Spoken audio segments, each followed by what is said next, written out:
నమస్తే, welcome to our channel. బండి భగీరథపై folks case రాజకీయ కుట్రనా, హనీ ట్రాపా? అసలు ఏం జరిగింది? అసలు ఈ వీడియోలో ఏముంది? ఇప్పుడు మనం తెలుసుకుందాం. కేంద్ర మంత్రి బండి సంజయ్ కుమారుడు భగీరథపై నమోదైన ఫోక్స్ కేసు తెలంగాణలో ఇప్పుడు రాజకీయ దుమారం రేపుతుంది. ఒక మైనర్ బాలికను వేధించారనే ఆరోపణలపై పోలీసులు కేసు నమోదు చేయగా, ఇది తన తండ్రిని టార్గెట్ చేసేందుకు జరిగిన రాజకీయ కుట్రని, తనను హనీ ట్రాప్ చేసి బ్లాక్మెయిల్ చేస్తున్నారని భగీరథ్ ఆరోపిస్తున్నారు. ఇక ఈ క్రమంలో భగీరథ్కు మద్దతుగా ఇన్ఫ్లుయెన్సర్ దొర సాయితేజ్ చేసిన వీడియో నెట్టింట ఇప్పుడు తీవ్ర చర్చకు దారితీసింది. ప్రస్తుతం భగీరథ్ కోసం పోలీసులు గాలింపు చేపట్టగా, ఈ కేసు పలు మలుపులు కూడా తిరుగుతుంది. కేంద్ర మంత్రి బండి సంజయ్ కుమారుడు బండి భగీరథపై నమోదైన ఫోక్స్ కేసు ప్రస్తుతం పెనుదుమారాన్ని రేపుతోంది. ఒక మైనర్ బాలికను వేధించారనే ఆరోపణలతో హైదరాబాద్లోని పేట్ బషీర్బాద్ పోలీస్ స్టేషన్లో భగీరథపై కేసు నమోదైంది. అయితే ఈ వ్యవహారం వెనుక భారీ రాజకీయ కుట్ర ఉందని, తన కుమారుడిని హనీ ట్రాప్ చేసి బ్లాక్మెయిల్ చేస్తున్నారని బండి సంజయ్ వర్గం ఆరోపిస్తుంది. పోలీసుల సమాచారం ప్రకారం గత కొద్ది కాలంగా భగీరథ్కు ఒక బాలికతో పరిచయం ఉంది.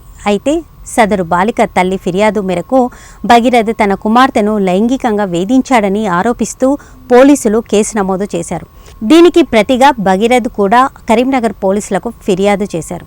తనను నమ్మించి ఫ్యామిలీ ఫంక్షన్లకు పిలిచి ఆ తర్వాత పెళ్లి చేసుకోవాలని, లేదంటే 5 కోట్లు ఇవ్వాలని సదరు బాలిక తల్లిదండ్రులు తనను బ్లాక్మెయిల్ చేస్తున్నారని ఆయన పేర్కొన్నారు. ఇప్పటికే భయం వల్ల 50,000 చెల్లించానని, ఇప్పుడు తప్పుడు కేసులు పెట్టి తన తండ్రి రాజకీయ ప్రతిష్టను దెబ్బతీయాలని చూస్తున్నారని ఆయన ఫిర్యాదులో తెలిపారు. ప్రస్తుతం ఈ కేసు ఇప్పుడు రాష్ట్ర వ్యాప్తంగా సంచలనం సృష్టించడంతో ముఖ్యమంత్రి రేవంత్ రెడ్డి ఈ ఘటనపై సమగ్ర విచారణకు ఆదేశించారు.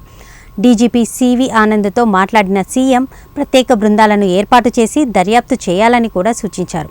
మరోవైపు భగీరథ్ ప్రస్తుతం పరారీలో ఉన్నారని, ఆయన మొబైల్ ఫోన్ కూడా స్విచ్ ఆఫ్ వచ్చిందని పోలీసులు తెలిపారు. ఆయన కోసం గాలింపు చర్యలు ముమ్మరం చేస్తూనే ఉన్నారు. ఈ సున్నితమైన అంశంపై ప్రముఖ సోషల్ మీడియా ఇన్ఫ్లుయెన్సర్ దొర సాయితేజ్ చేసిన ఒక వీడియో ఇప్పుడు నెట్టింట తీవ్ర చర్చకు దారితీసింది. ఈ వీడియోలో సాయితేజ్ బండి భగీరథ్ను వెనుకేసుకొస్తూ ఇదంతా కేవలం రాజకీయ కుట్ర అని, డబ్బుల కోసం ఆ అమ్మాయి కుటుంబం ఆడుతున్న డ్రామా అని పేర్కొన్నారు. ప్రధాని మోదీ హైదరాబాద్ పర్యటన ముందే ఇలాంటి కేసు బయటకు రావడం వెనుక ప్రత్యర్థి పార్టీల హస్తం కూడా ఉందని వ్యాఖ్యానించారు. ఈ వీడియోపై నెటిజన్లు తీవ్రంగా మండిపడుతున్నారు. కేవలం వ్యూస్ కోసం లేదా డబ్బులు తీసుకొని పెయిడ్ వీడియో ఇలా మైనర్ బాలికపై అఘాయిత్యం జరిగిన కేసులో నిందితుడిని సమర్థించడం ఎంతవరకు సమంజసమని నెటిజన్లు ప్రశ్నిస్తున్నారు. ఒక మైనర్ అమ్మాయికి అన్యాయం జరిగితే అండగా ఉండాల్సింది పోయి అధికారంలో ఉన్న వ్యక్తుల కుమారులకు వత్తాసు పలకడం సిగ్గుచేటని విమర్శిస్తున్నారు. ఫోక్స్ చట్టం మిస్యూజ్ అవుతుంది అనే నెపంతో నిజమైన బాధితుల గొంతు నొక్కే ప్రయత్నం చేయొద్దని హెచ్చరిస్తున్నారు.